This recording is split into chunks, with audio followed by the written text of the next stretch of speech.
Alors bonjour, bonsoir. Alors voilà, donc petite vidéo donc pour savoir donc comment recycler cet objet en enclume. Non bon, je plaisante, mais bon, j'ai vraiment recyclé ce genre de truc en enclume. En fait, cet objet-là sert à fixer des poteaux, notamment autour de la halle de mon village, voilà, circulation, pour empêcher que les voitures se garent. J'en ai recyclé un qui est dans mon jardin en enclume, avec une meuleuse et une ponceuse. Non, donc en fait, ce que je voulais vous parler aujourd'hui, c'est que ce matin, je méditais donc le livre des Actes des Apôtres, et je suis tombé donc sur le chapitre 17, sur un passage qui m'a vraiment interpellé. Et en gros, la pensée, c'est que Dieu vit en nous et qu'il est vraiment notre souffle, notre respiration. C'est lui qui nous donne la vie, et c'est pas juste nous chrétiens. Non, c'est tout le monde en fait. Il n'y a pas d'exception. C'est juste maintenant, il y en a qui le connaissent, il y en a qui le connaissent pas, il y en a qui l'ont rencontré, il y en a qui ne l'ont pas rencontré, mais il est au-dedans de nous, il est la vie. Donc voilà, je voulais vous lire ce passage. Donc d'abord dans cette version-là pour les musulmans, c'est un, c'est un évangile en fait, c'est l'Injil arabe-français comme ça, qui se lit de droite à gauche. Donc en gros, voilà, dans ce passage, il est dit, donc, donc c'est Paul à Athènes. Donc pendant que Paul attendait Silas et Timothée à Athènes, ils étaient profondément indignés de voir à quel point cette ville était pleine d'idoles. Ils discutaient dans les synagogues avec les juifs et les non-juifs qui adoraient Dieu, et sur la place publique, chaque jour avec les gens qui pouvaient y rencontrer, quelques philosophes épicuriens et stoïciens se mirent aussi à parler avec lui. Les uns demandaient: Que veut dire ce bavard? Il semble annoncer les dieux des dieux étrangers, déclaraient d'autres en entendant Paul prêcher Jésus et la résurrection. Ils le prirent alors avec eux, le menèrent devant le conseil de l'aéropage et lui dirent: Pourrions-nous savoir quel est ce nouvel enseignement dont tu parles? Donc, tu nous fais entendre des choses étranges et nous aimerions bien savoir ce qu'elles signifient. Tous les Athéniens, en effet, et les étrangers qui vivaient parmi eux, passaient leur temps uniquement à dire ou écouter les dernières nouveautés. Paul, debout au milieu de l'aéropage, dit alors: Athéniens, je constate que vous êtes des hommes très religieux à tout point de vue. En effet, tandis que je parcourais votre ville et regardais vos monuments sacrés, j'ai trouvé même un hôtel avec cette inscription: à un Dieu inconnu. Et bien ce que vous adorez, sans le connaître, je viens vous l'annoncer. Dieu qui a fait le monde et tout ce qui s'y trouve est le Seigneur du ciel et de la terre, et il n'habite pas dans les temples construits par les hommes. Il n'a pas besoin non plus que les humains s'occupent de lui, fournir quoi que ce soit, car c'est lui qui donne à tous la vie, le souffle et tout le reste. À partir d'un seul homme, il a créé tous les peuples et les a établis sur la terre entière. Il a fixé pour eux le moment des saisons et les limites des régions qu'ils devaient habiter. Petit clin d'œil à la véritable terre sur laquelle on habite, la terre plane avec le dôme.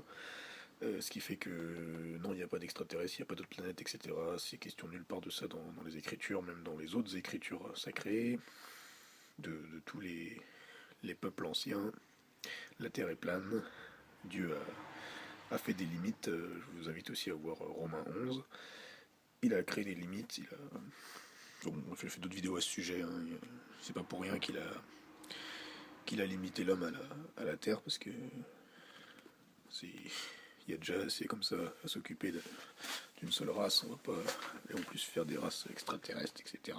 Non, c'est des bêtises, c'est toutes des choses pour vous éloigner de Dieu. Non, il y a qu'un seul univers, et l'univers c'est la Terre, le premier ciel, deuxième ciel, troisième ciel. Je vous en parlerai plus en détail dans une autre vidéo.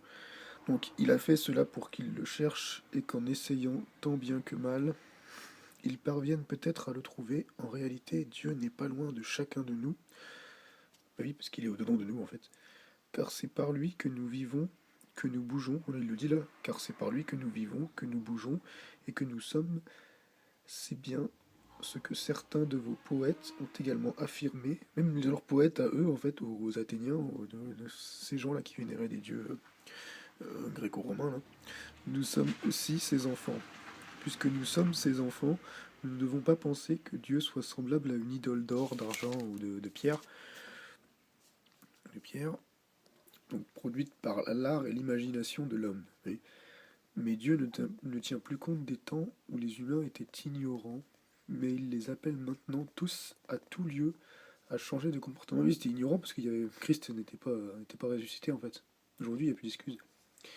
Il a en effet fixé un jour où il jugera le monde entier avec justice par un homme qu'il a désigné. Et en fait, ce jour a été accompli en fait. Il en a donné la preuve à tous en relevant cet homme d'entre les morts, donc c'est Jésus, lorsqu'ils entendirent Paul parler d'une résurrection des morts. Donc les uns se moquèrent de lui, et les autres dirent, nous t'écouterons parler de ce sujet une autre fois. Parce que ça les choque, et ça c'est ainsi que Paul les quitta, mais quand même quelques-uns en fait, pourtant se joignirent à lui et crurent. Parmi eux, il y avait Denis, membre du conseil de l'aéropage, une femme nommée Damaris et d'autres encore. Voilà. Donc maintenant je voulais juste vous lire dans la Chouraki. Alors.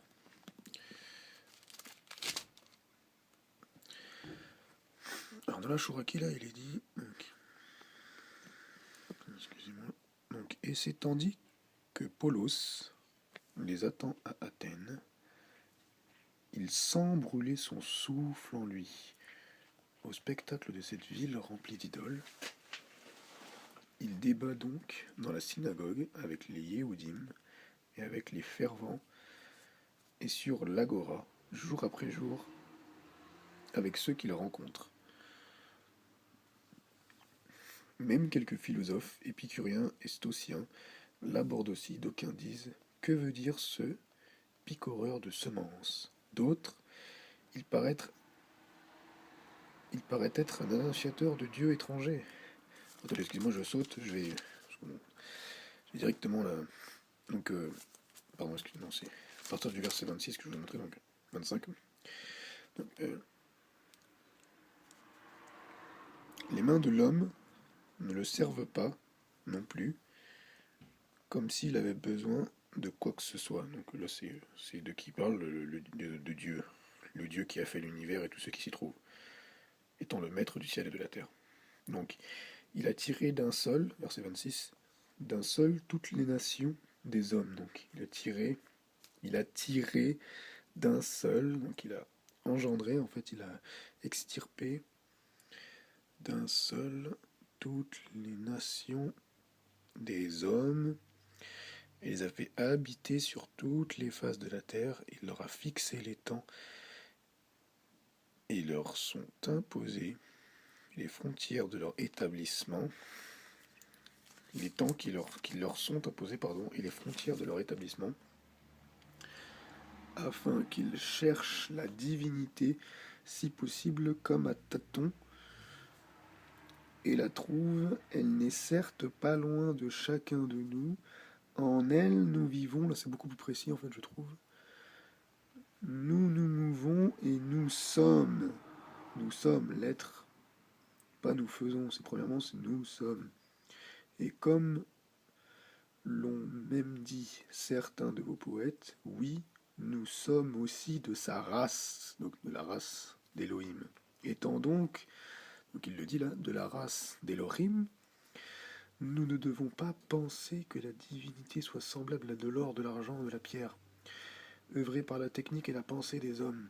Détournons donc les yeux des âges de l'ignorance.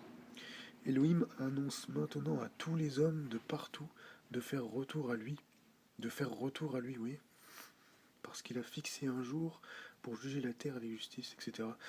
Donc voilà, désigné, donnant à tous une garantie en le relevant d'entre les morts. C'est par la résurrection de Christ que nous avons cette garantie, en fait. Maintenant. Maintenant, il est donné à tous. Il est donné à tous d'être sauvés de ce monde-là qui nous entoure. C'est d'être sauvés dans l'être intérieur, premièrement. Et si. Premièrement,